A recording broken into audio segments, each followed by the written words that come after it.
Palavra da Verdade, com Hernandes Dias Lopes. Irmãos queridos, vamos abrir a palavra de Deus. Primeiramente em Mateus capítulo 18. Mateus capítulo 18.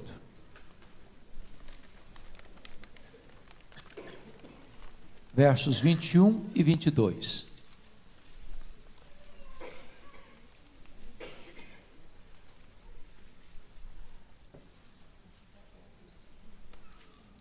Então Pedro, aproximando-se, lhe perguntou: Senhor, até quantas vezes meu irmão pecará contra mim, que eu lhe perdoe? Até 7 vezes? Respondeu-lhe Jesus: Não te digo que até 7 vezes, mas até 70 vezes 7. Agora Lucas 17, por favor. Lucas 17.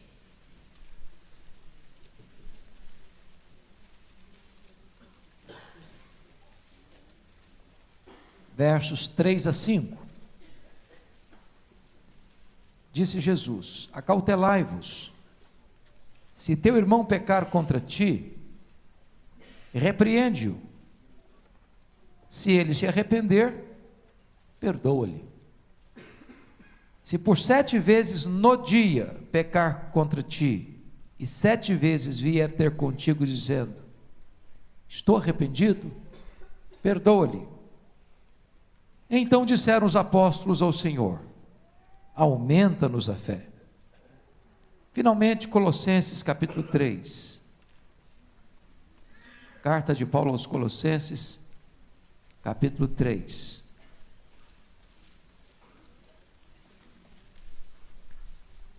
Versos 12 e 13.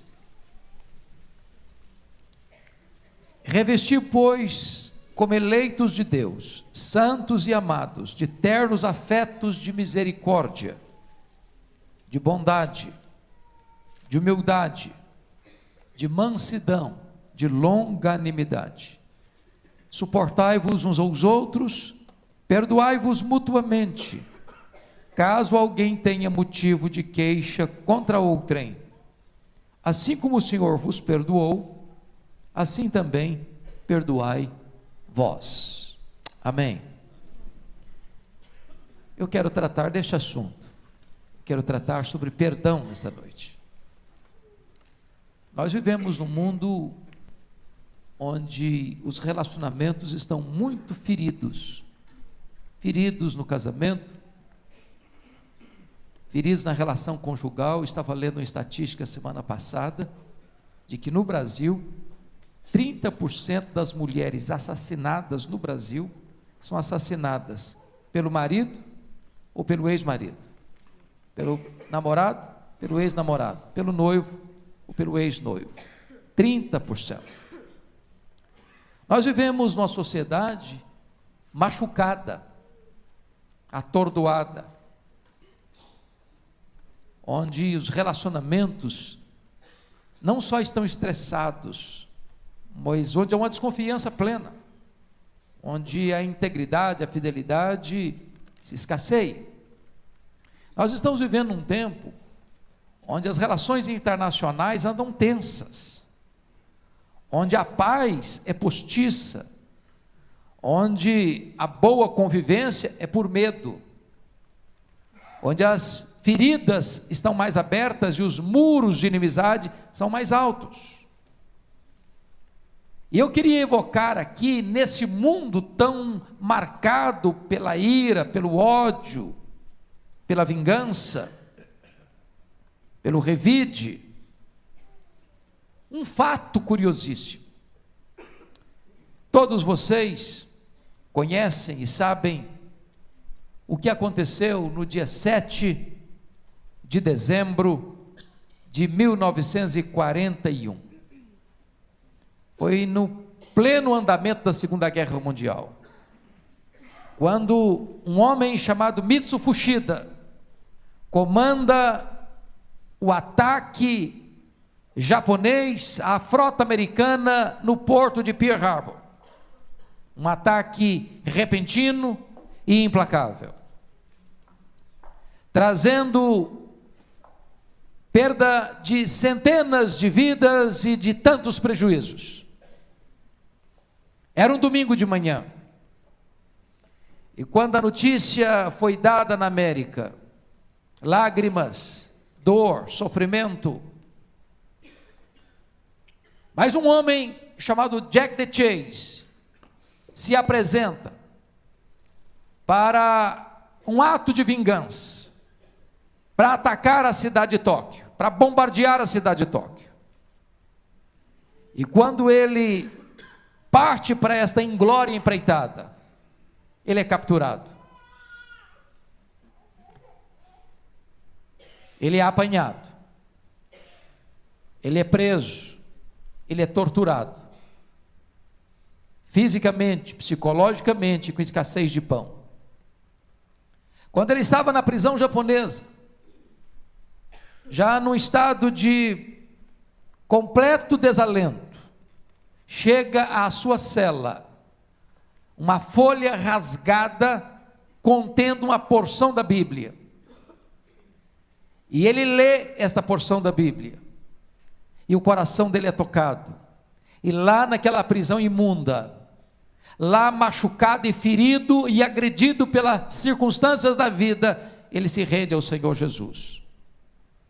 Por providência de Deus, ele sai da prisão, volta para a América, se prepara como missionário. E vocês também se lembram que em resposta e na contrapartida desse ataque de Pearl Harbor, exatamente no dia 6 de agosto de 1945, os Estados Unidos lançam sobre Hiroshima e Nagasaki uma bomba atômica, fazendo uma grande devastação, encerrando de certa forma esta grande conflagração mundial.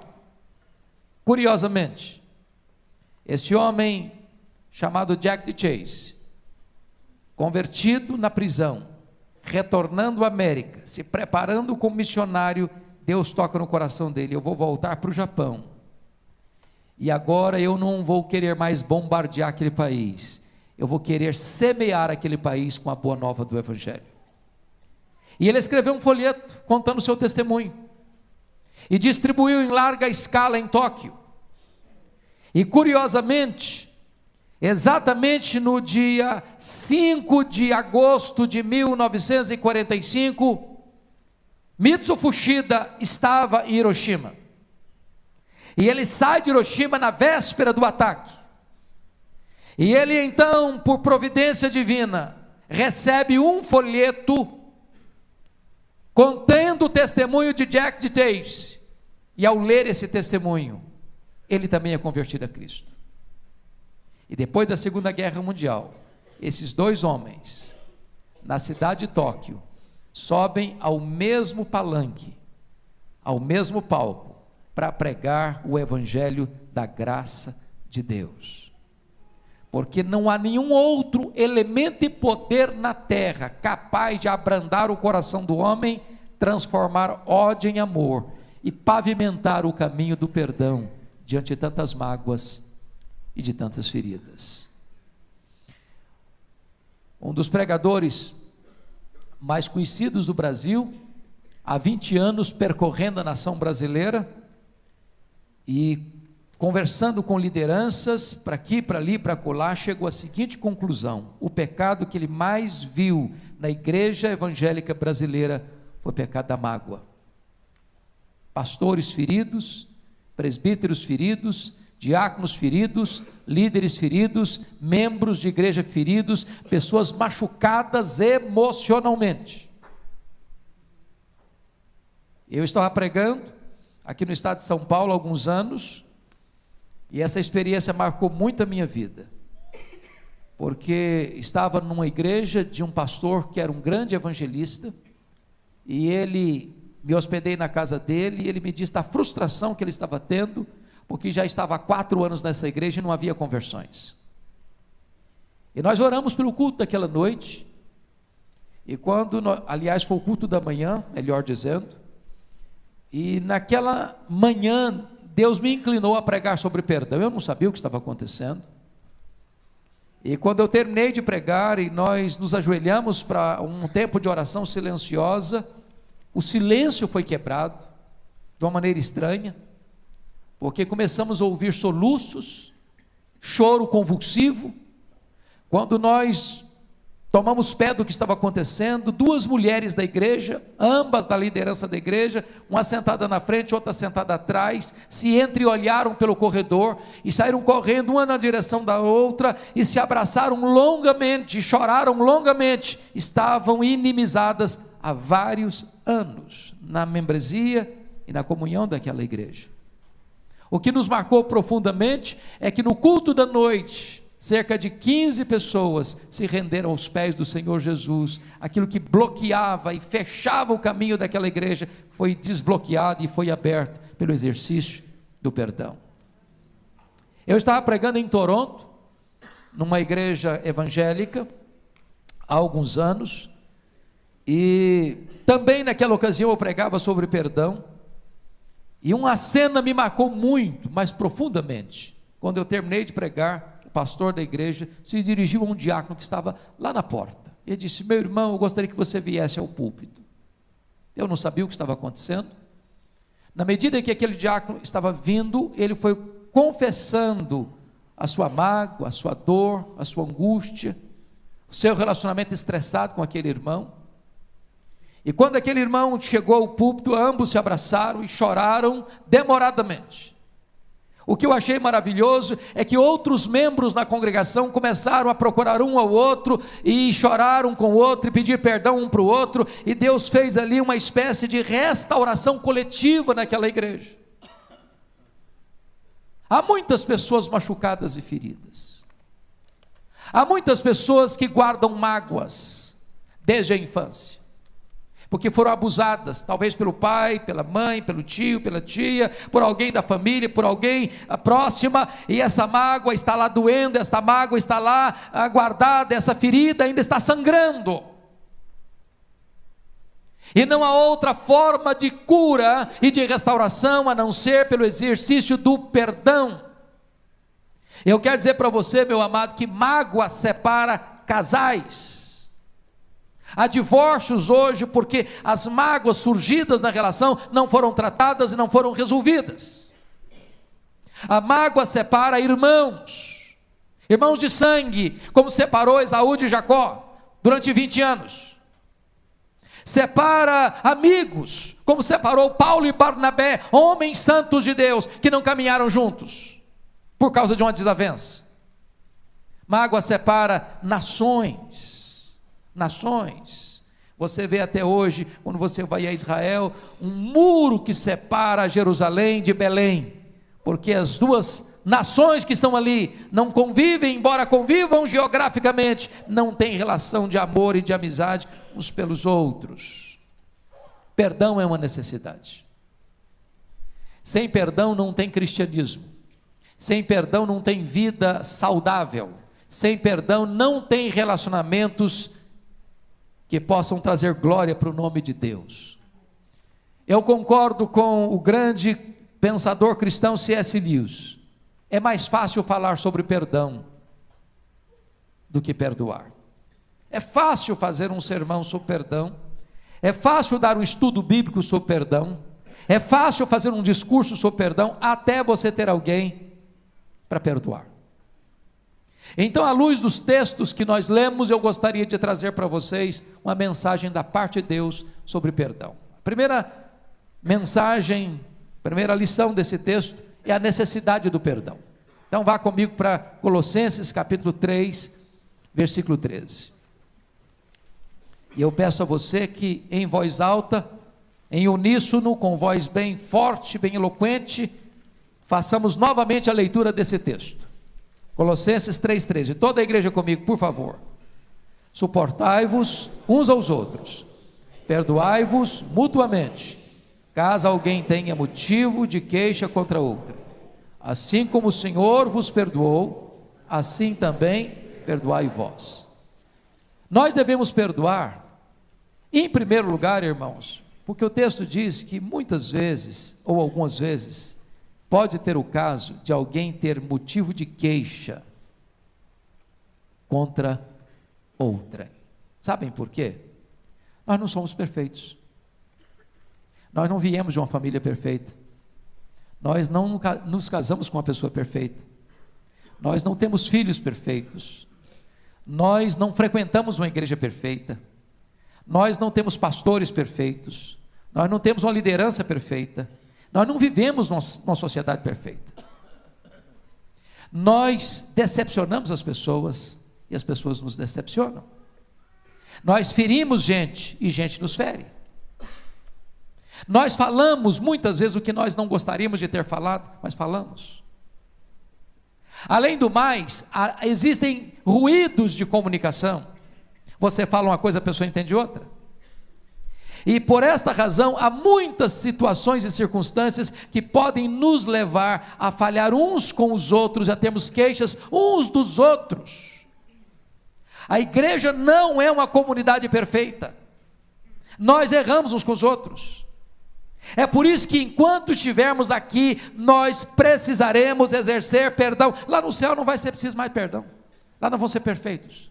Mas aqui precisamos exercitar perdão. Temos queixas uns dos outros. Segundo lugar, devemos perdoar, irmãos, porque nós recebemos uma nova vida. No versículo 12, você diz: revesti-vos, pois, como eleitos de Deus. Faz parte agora dessa nova natureza que você recebeu, um outro coração, uma nova mente, um outro estilo de vida. Você se despoja de ira, de mágoa, de ressentimento, de vingança, de coisas ruins da sua vida, e você veste agora uma nova roupagem espiritual, marcada por quê? Por afetos de misericórdia, de bondade, de humildade, de mansidão e de longanimidade. Nós recebemos uma nova vida, e nessa nova vida o perdão está incluído. Se você é um crente, se você é um cristão, se você nasceu de novo, faz parte da sua vida perdoar. É agir como José do Egito agiu. Ele foi injustiçado pelos seus irmãos, ele foi humilhado. Passaram-se 22 anos. Quando os seus irmãos vieram ao Egito, e ele se revelou a eles oportunamente, e trouxe-os para o Egito, diz a Bíblia que José lhes deu a melhor terra do Egito. Mas por que ele fez isso?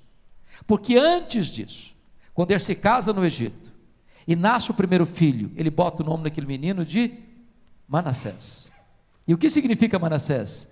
Deus me fez esquecer, eu perdoo. Toda vez que José olhava para o seu primogênito, ele dizia assim: eu perdoo, eu perdoo, eu perdoo.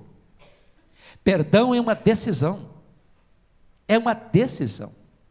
não é uma questão de sentimento, não é uma questão de emoção, é uma questão de decisão. Eu resolvo perdoar. Foi isso que Jesus Cristo fez, quando ele estava lá na cruz, sendo cuspido, sendo esbordoado, sendo colocado ali vinagre para ele, humilhado, vilipendiado, tendo ele poder de vingar-se de seus exatores, ele diz: Pai, perdoa-lhes. E não só pede para o Pai perdoar, ele sai em defesa dos seus malfeitores, ele atenua a culpa dos seus malfeitores, perdoa-lhes, porque não sabem o que fazem. Devemos perdoar, queridos, nas circunstâncias mais difíceis, como fez Estevão. Ele estava sendo apedrejado, e ele, mesmo sofrendo os golpes da morte, da violência, ele ora e diz: Senhor Jesus, não impute a eles seu pecado. Terceiro lugar, irmãos, nós devemos perdoar, porque nós fomos perdoados. Olha o verso 13, mais uma vez: assim como o Senhor vos perdoou, assim também perdoai vós. Então deixa eu dizer uma coisa para você: você é um crente no Senhor Jesus? Se você é um crente no Senhor Jesus, você já foi perdoado.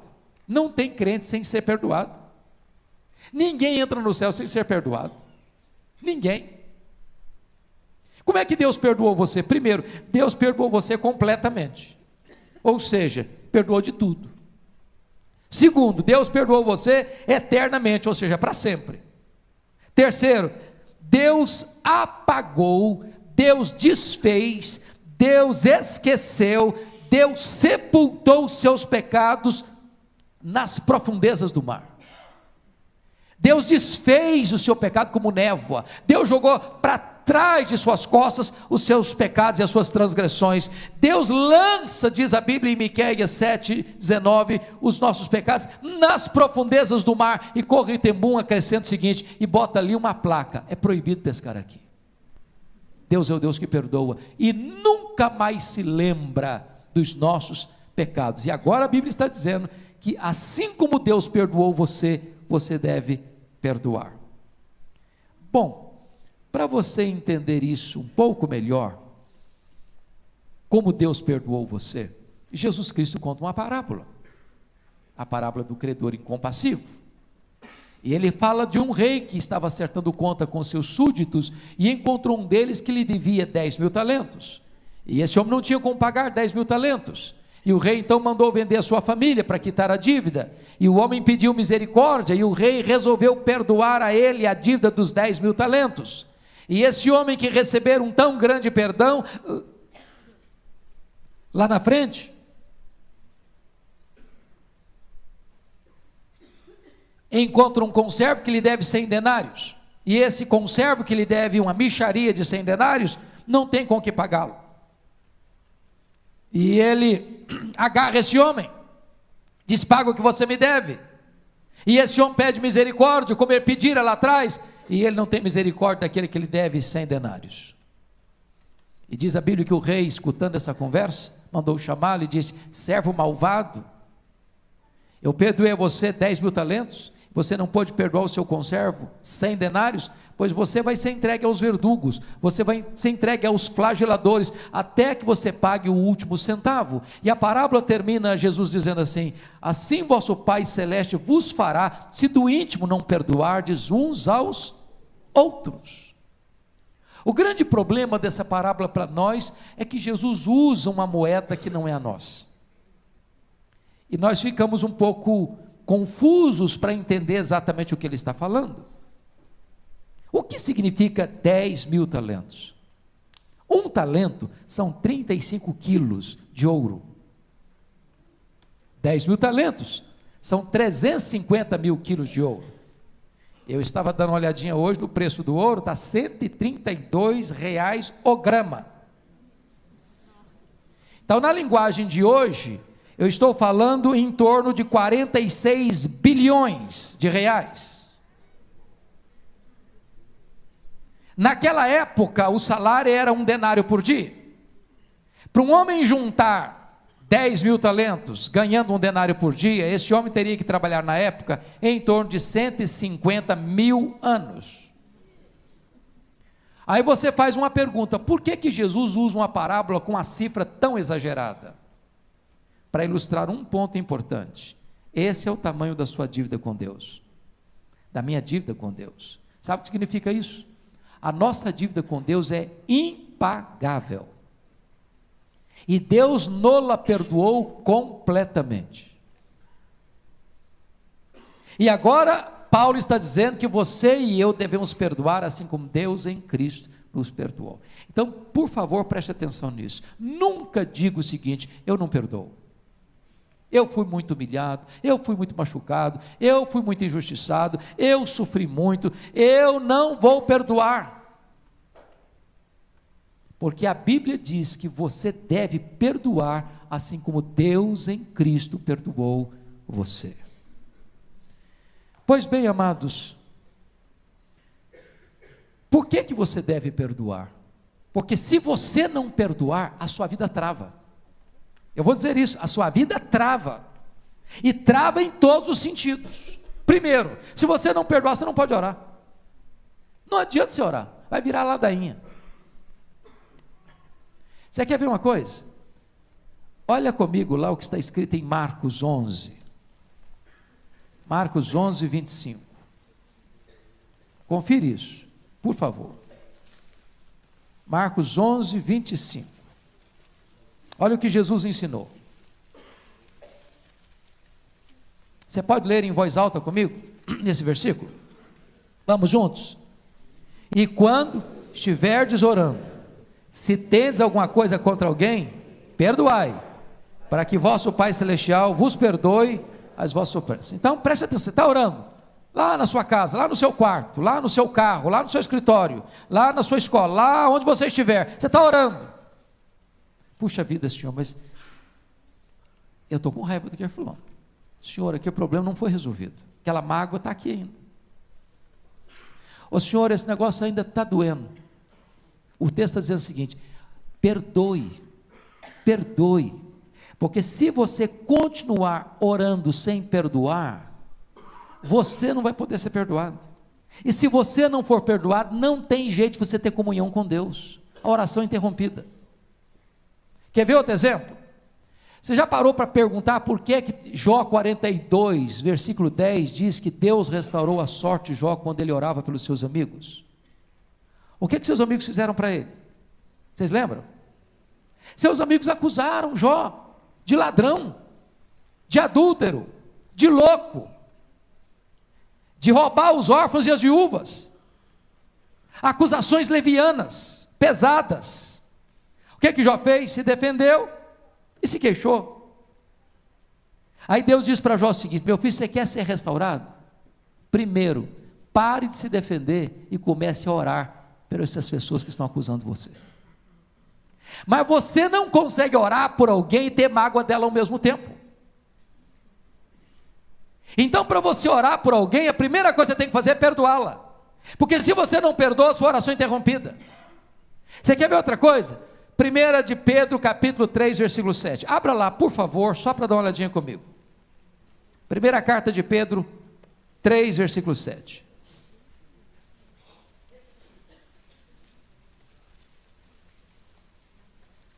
Você pode ler em voz alta comigo esse texto?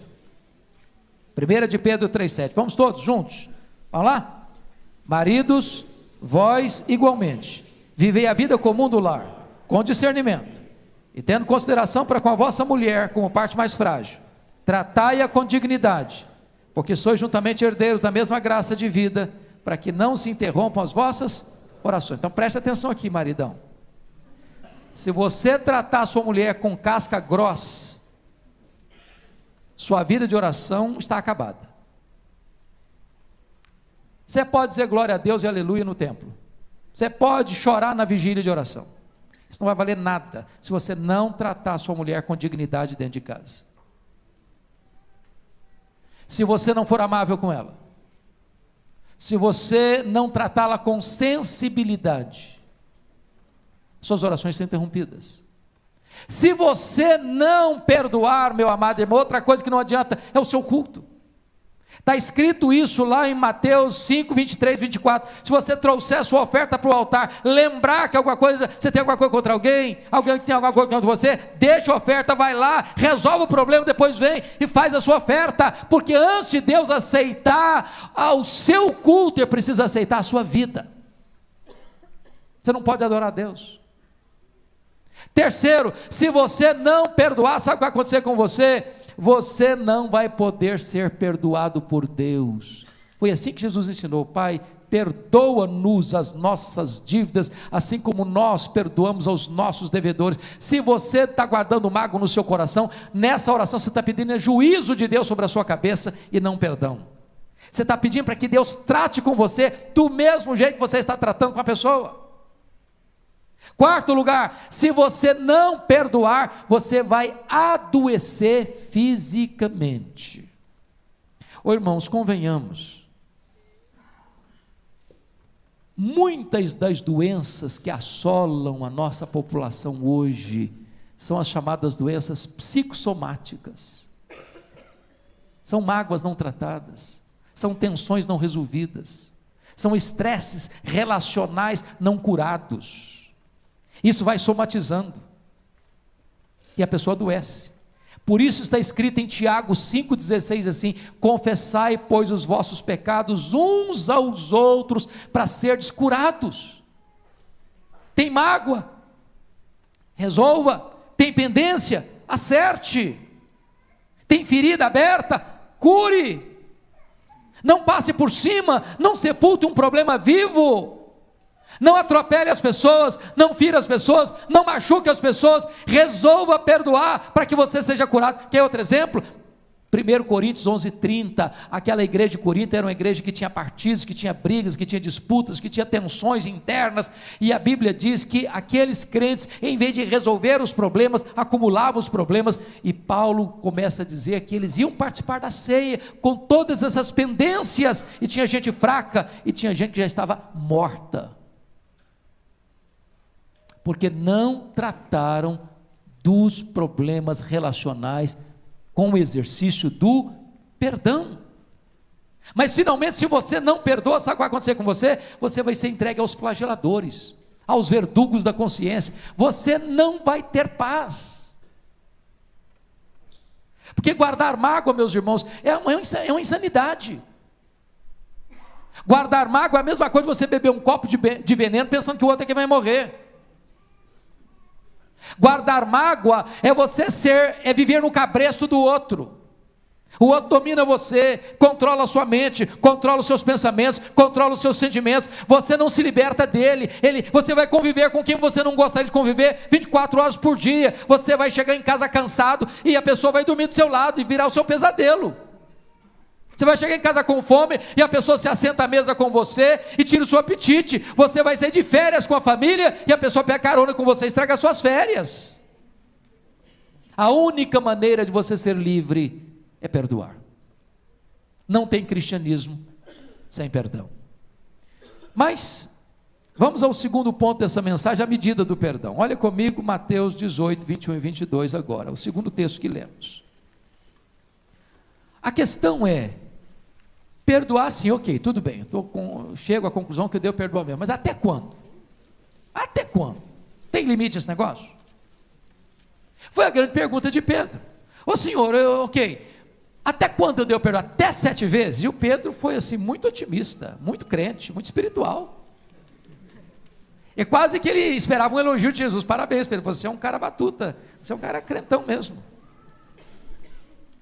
Só que Jesus o choca com a resposta: não, Pedro, não é até 7 vezes, é até 70 vezes 7. Atordoou Pedro, porque na verdade Jesus não está fazendo conta, Jesus está tratando de matemática, de cifras. Jesus está dizendo que o perdão é ilimitado. Sabe por que é ilimitado? Porque a Bíblia nos ensinou, lá em Colossenses 3,13, que assim como Deus em Cristo nos perdoou, nós também devemos perdoar. E eu pergunto a você, qual é o limite do perdão de Deus para a sua vida? Você já parou para pensar o seguinte, se Deus dissesse assim, olha, fulano, eu te perdoo, ok. Agora, se você der mais uma cochilada, já era. Se Deus falasse isso com você, o que você faria?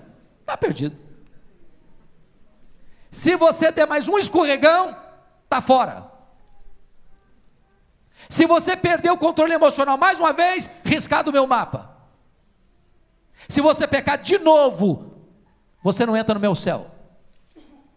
O que aconteceria conosco? Estaremos todos arruinados. O perdão de Deus para nós é ilimitado. Bendito seja Deus, porque Ele é rico em misericórdia e tem prazer em perdoar. Se Deus contemplasse o nosso pecado, nós pereceríamos. E é desta maneira, meus amados irmãos, que nós somos chamados a perdoar. Eu não sei quantos de vocês assistiram o filme Refúgio Secreto. Você assistiu? Passou nos cinemas na década de 80, a história de Corrie ten Boom, aquela judia morava na Holanda, e apanhada na Segunda Guerra Mundial pelos nazistas, sofreu terrivelmente nos campos de concentração. Ela e a sua irmã Betsy, a sua irmã sucumbiu, morreu, torturada por um soldado nazista. E Corrie ten Boom viu a cena da sua irmã já fragilizada, doente, sendo torturada até a morte. Quis a providência de Deus que Corrie-Temum saísse da prisão. Só que aquela dor ficou, aquela mágoa ficou, aquela ferida ficou. A guerra acabou, ela está livre agora, dando palestras pelo mundo, pregando o evangelho, mas aquela mágoa estava lá. E um dia ela pregava na Alemanha. E quando ela está na fila, na porta da igreja, cumprimentando as pessoas, ela vê um senhor de cabelos grisalhos na fila. E ela identifica aquele homem. Aquele homem era exatamente o soldado que tinha torturado a sua irmã até a morte. E quando aquele homem estende-lhe a mão para cumprimentá-la, ela encolhe a mão, e gosto de sangue vem à sua boca. A história renova e vem à sua mente, a mágoa, a dor, a revolta, o ódio, a sede de vingança. E é nesse momento que o Espírito de Deus segreda ao coração dela isto. É hora de você ficar livre, é hora de você deixar esse homem livre, é hora de você exercitar o perdão, assim como Deus em Cristo perdoou você. E ela estende a mão para o homem e diz para ele: eu sei quem é o Senhor, eu sei o mal que o Senhor me fez, mas em nome de Jesus eu te perdoo, fique livre, porque eu já estou livre. O perdão cura, o perdão liberta, o perdão restaura. Oh, irmãos, todos nós passamos reveses na vida, uns mais, outros menos, mas nenhum de nós passa pela vida sem necessidade de exercitar perdão, nenhum de nós. Nenhum de nós vem de uma família perfeita, nenhum de nós. Quem de nós aqui pode levantar a mão e dizer: na minha família nunca teve um problema? Alguém ousaria fazer isso hoje à noite aqui? Tem alguém que tem uma família perfeita aqui, que nunca teve problema, nunca ninguém bateram testa? Que nunca ninguém levantou a voz para o outro? Exercer perdão. E deixa eu dizer uma coisa para você: quanto mais íntima a relação, mais difícil de perdoar.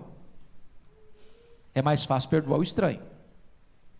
Se uma pessoa deu uma buzinada para você na rua e falar algumas palavras indecorosas para você no trânsito, você fica irritado 30 segundos.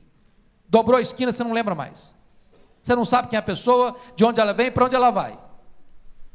Mas você é membro dessa igreja. Se o irmão dessa igreja, que convive com você todo dia, puxar o seu tapete, falar uma palavra atravessada para você, machucar você, isso vai doer, e muito.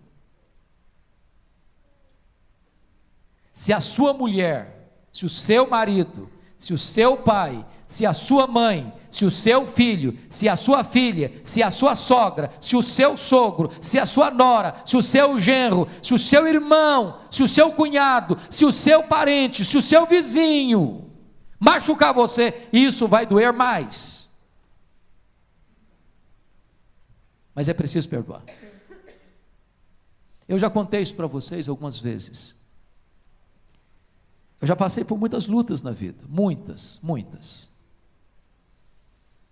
Mas, humanamente falando, eu nunca senti uma dor tão grande como quando o meu irmão foi assassinado. Eu tinha um vínculo muito grande com ele, era o meu mais próximo. E ele me ligava com muita frequência. Eu era pastor em Bragança, começando o pastorado, era o que mais me ligava, para contar a sua vida, contar a sua história. Pessoa muito alegre, muito brincalhona.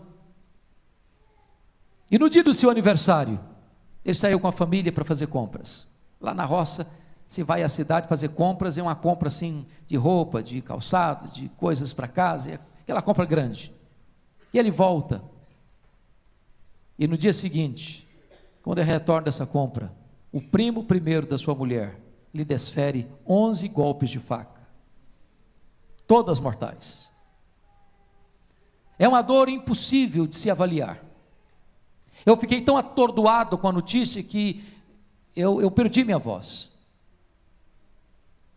porque é uma dor que é muito mais do que a morte de alguém querido. Você tem que administrar outros sentimentos. O que vai acontecer agora? Será que a família vai se revoltar? Será que vai ter vingança? Será que vai se conviver? São vizinhos de terra, como é que vai ser daqui para frente? Como é que se convive com isso? Como é que a minha família reage? Eu tinha irmãos não crentes, como é que eu vou viver com isso agora, a 1.500 quilômetros de distância? E eu me lembro que a primeira coisa que Deus fez no meu coração, naquela noite terrível, ao receber o telefonema, foi esta palavra que Deus pôs no meu coração: eu perdoo esse assassino. Eu não tenho outra opção. Ou perdoo, ou adoeço. Ou perdoo, ou minha vida vira um inferno. Ou perdoo, ou vou ter que abandonar o ministério. Não dá para você ser crente e guardar mágoa. Não dá para você ter comunhão com Deus e guardar mágoa. Não dá para você ser perdoado por Deus e guardar mágoa. Não dá.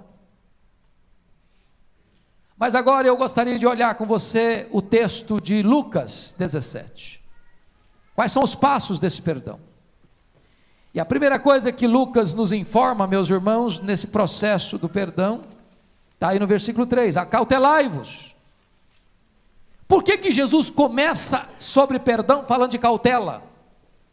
Porque quando você trata de perdão, você está tratando de situações de dor, de mágoa, de machucados, de feridas, e você precisa ter jeito, ter tato, para você não esmagar a cana quebrada, para você não agravar o problema antes de resolvê-lo. Eu olho para a Bíblia e vejo alguns exemplos assim impressionantes. Deixa eu só lhes dar um, para vocês terem a percepção de como precisa de graça de Deus na hora de perdoar. Quando Jacó está fugindo de seu sogro, e retornando para a casa de seu pai, por ordem de Deus, lá no capítulo 31, chegou um momento que o Labão disse algo para Jacó que não era verdade, que se o Jacó não fosse manso, teria entornado o caldo. Olha comigo aí, Gênesis 31, versículo 43, está na hora de fazer uma aliança, está na hora de resolver o problema, está na hora de botar as cartas na mesa e tratar do assunto e resolver. Mas aí olha o que o Labão disse para o Jacó. Já tinham lavado roupa suja em casa, já tinham botado toda a mágoa para fora, de 20 anos de engano, de mentira, de trapaças e de mudança de salário, aquela coisa toda. Aí o Labão diz assim para Jacó: as filhas são minhas filhas, os filhos são meus filhos, os rebanhos são meus rebanhos, e tudo que vês é meu. Que posso fazer hoje a estas minhas filhas, ou aos filhos que elas deram à luz? Vem, pois, e façamos aliança. Você já percebeu? Fazer aliança assim é complicado. Eu arrependo você, ele falou: vamos fazer uma aliança. Ele chama os netos de meus filhos. Tudo é meu. Esse rebanho aqui não era dele, era do Jacó. Isso aqui é meu. Essas meninas são minhas. Esses filhos aí são seus filhos. Não, são meus filhos. Você conhece avô que quer ser dono dos filhos? Meus filhos. Não são meus netos, não. São meus filhos. Se o Jacó não fosse manso, antes de propor aliança, tinha dado mais uma briga. Então cautela, meu irmão, cautela na hora de conversar. Porque tem gente que vai começar para propor um perdão, falando: olha, eu sou muito crente, eu sou muito espiritual, eu sou um homem de Deus, sou uma mulher de Deus, portanto eu resolvo perdoar. Você que é um crápula. Pronto. Ai.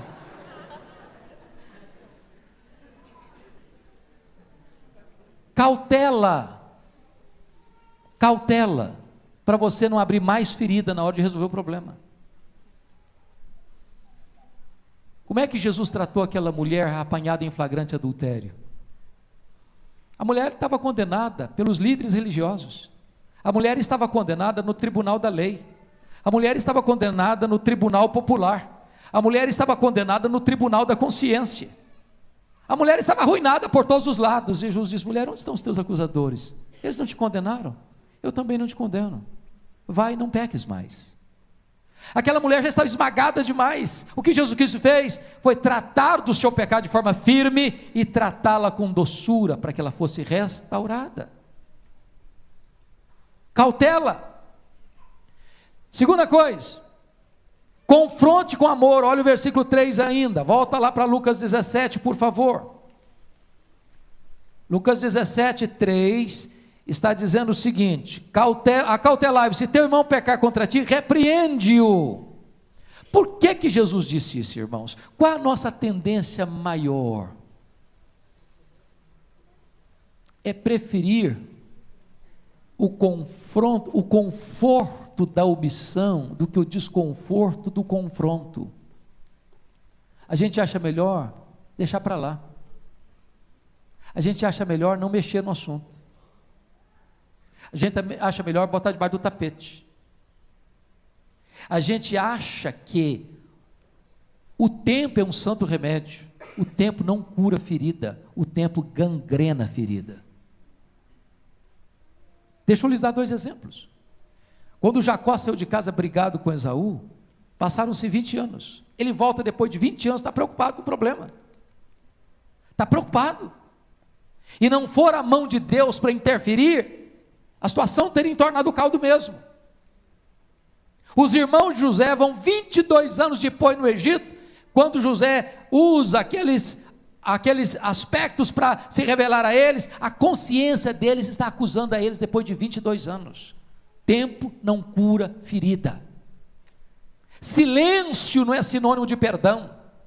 Então Jesus está dizendo, surgiu um problema, você discutiu com a sua mulher, você alterou a voz com seus filhos, você brigou com a sua sogra, você contrariou o seu sogro, você destratou o seu genro, a sua nora, por favor, converse, trate do assunto, não bote debaixo do tapete, não esconda o problema, confronte. A palavra aí, repreende, na língua portuguesa é uma palavra dura, mas na língua grega traz a ideia de fica do lado, com doçura, para resolver o problema, com carinho, com tato, com jeito, para que não se agrave mais a situação. Terceiro, veja comigo, exerça perdão sincero, versículo 3 diz ainda, e se ele se arrepender, perdoe-lhe. Preste atenção numa coisa, o amor de Deus por nós é incondicional, mas o perdão não.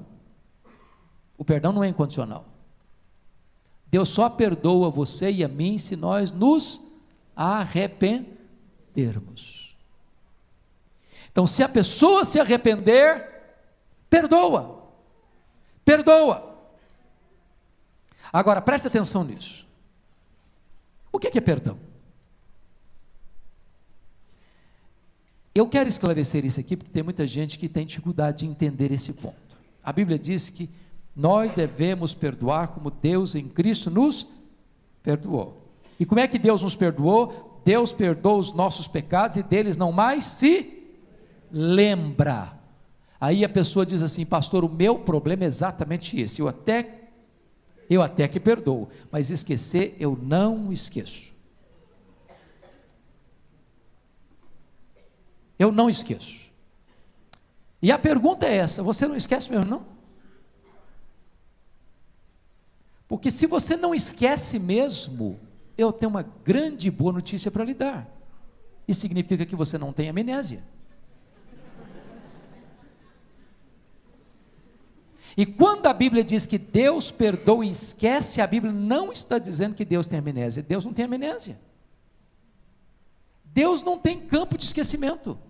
Deus é onisciente, já lemos aqui no culto de hoje. Deus é onisciente.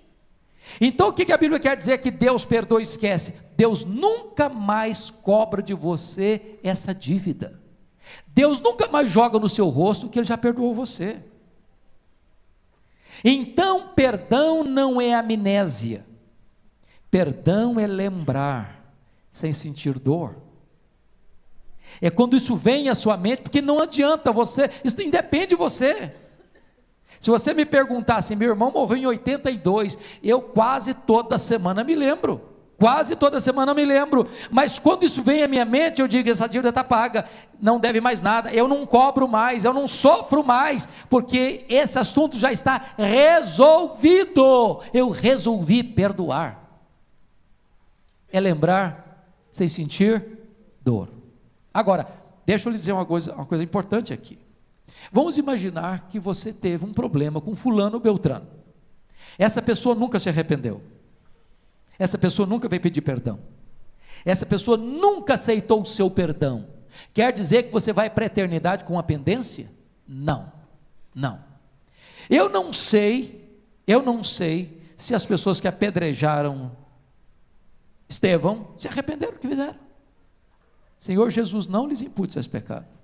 Eu não sei se as pessoas que estavam lá zombando de Jesus na cruz mudaram a posição delas. Pai, perdoa-lhes, porque não sabem o que fazem.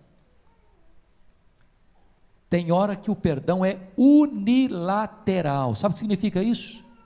Ainda que a pessoa não tenha se arrependido, ainda que ela não tenha aceitado o seu perdão, você tirou do seu coração, espremeu aquele pus, você está livre. Livre. Agora o problema não é mais com você, é com a pessoa. Mas eu termino. Como é que deve ser esse perdão? Quais são os predicados desse perdão? Primeiro, note você no versículo 4. Se por 7 vezes no dia pecar contra ti, 7 vezes vier ter contigo, dizendo, estou arrependido, perdoa-lhe. É claro que Jesus cria uma circunstância aqui, para lá das impossíveis. Eu não conheço nenhum caso de alguém que tenha falhado com a pessoa uma vez, foi pedir perdão. Aí falhou no mesmo dia, outra vez foi lá e pediu perdão. Aí falhou a terceira vez, no mesmo dia, foi lá e pediu perdão. Aí falou 4 vezes, foi lá e pediu perdão. Você diz, não aguento mais também, né? Você está de brincadeira. O que Jesus estabelece aqui é uma situação de impossibilidade.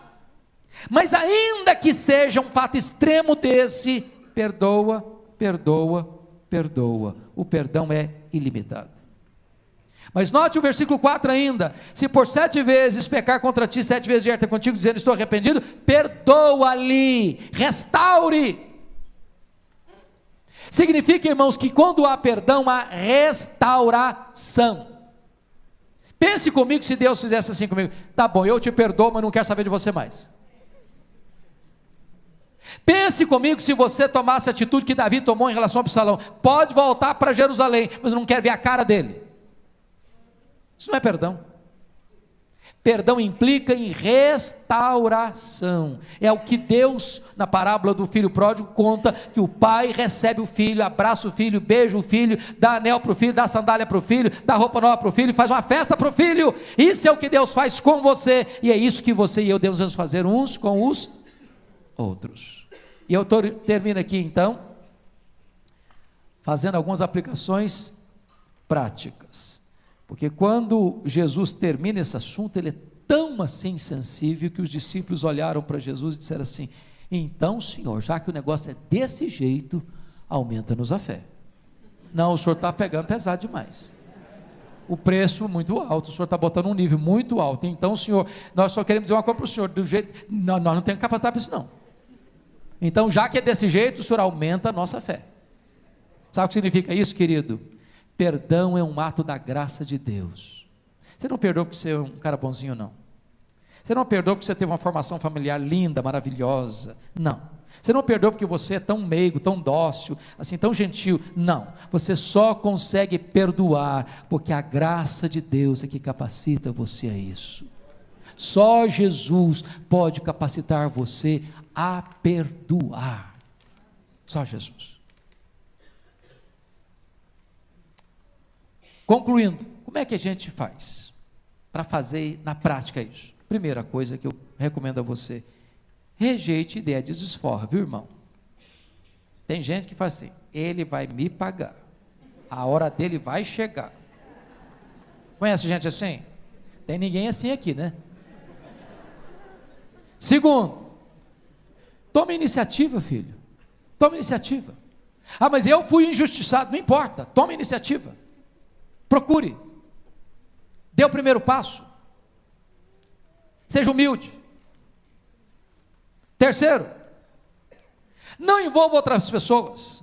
Irmãos, o que mais acontece na igreja é isso. Eu estou magoado com o José, ou com o Antônio, ou com o Manuel, mas eu tenho que dizer aqui para o Tiago que eu estou magoado com o José, sabe? Porque o Tiago, o José me machucou muito, me feriu muito, eu estou muito magoado com ele, camarada. E aí eu boto o Tiago no meio da história. Não envolva outras pessoas, meu irmão. Não faça da tensão que você tem com a pessoa um motivo de fofoca na igreja, nem na sua família, nem no seu trabalho. Vá direto à pessoa. Se o teu irmão pecar contra ti, vai não ao vizinho dele, vai a ele. Resolva o problema na raiz. Resolvido o problema, não se contar para ninguém que você brigou com fulano, com beltrano, com ciclano, não. Está resolvido. Está resolvido. O amor, diz a Bíblia, cobre multidão de quê? De pecados. Mas, finalmente, não exige justiça, não. Exerça misericórdia. Sabe o que significa isso? Você só perdoa quem machucou você, quem falhou com você. Se a pessoa não falhou com você, não precisa perdoar. Para que perdão? Às vezes a gente canta um cântico assim: eu te perdoo, meu irmão. Aí você pergunta: mas o que eu fiz para você, porque você está me perdoando? Eu não sei. Perdão é uma coisa que exige erro. Se você não errou comigo, eu não vou te perdoar. Para que perdoar? Você não errou comigo? A gente canta umas coisas assim, que às vezes é até bonito de cantar, mas fica pendente uma coisa: eu te perdoo. Mas por quê? Por que eu te perdoo? Você nunca me machucou? Você nunca falou mal de mim? Então preste atenção nisso. Você não vai exigir justiça, você vai exercer misericórdia. E mais, sofra o dano. É melhor você sofrer o dano do que continuar uma briga. Sofra o dano. Porque quando você sofre o dano, para restaurar, para curar, para reconciliar, Deus honra você e abençoa daqui para frente a sua vida. A Bíblia diz que aquele que anda com Deus, Deus reconcilia com ele os seus inimigos. Eu quero orar com vocês nessa noite. Então feche os seus olhos.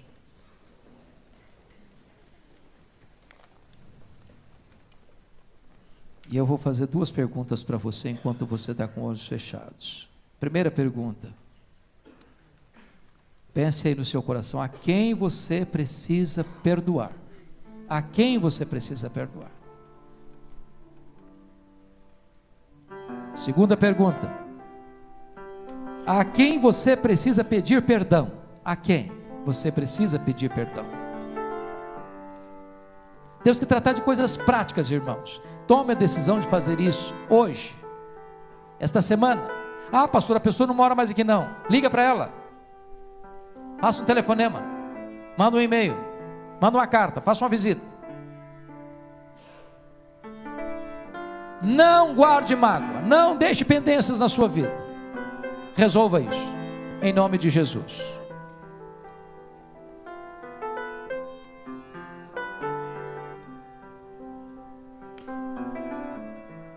Se você quer colocar essa causa diante de Deus em oração, eu quero orar por você.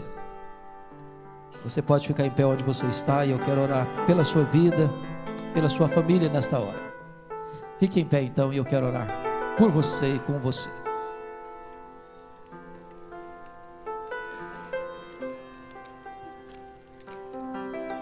Senhor, nós estamos na tua casa, na tua presença, sob a luz da tua palavra, e nós todos estamos aqui na mesma condição. Todos nós estamos aquém do perdão, e todos nós precisamos de poder do Espírito Santo para perdoar. Então Deus, nos ajude a agir preventivamente, e nos ajude a agir restauradoramente.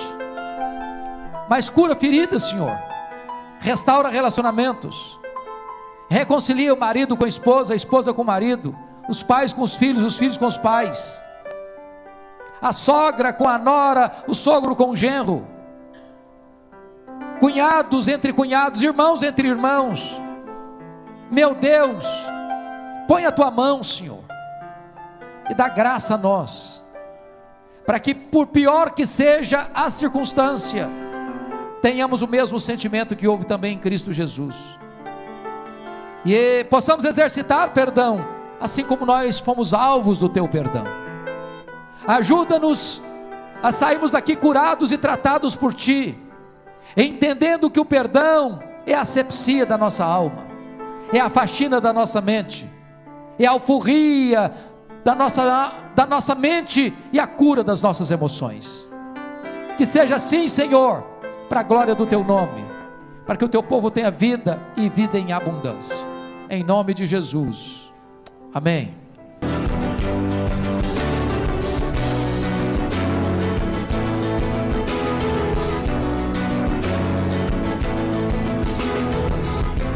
Palavra da Verdade, com Hernandes Dias Lopes.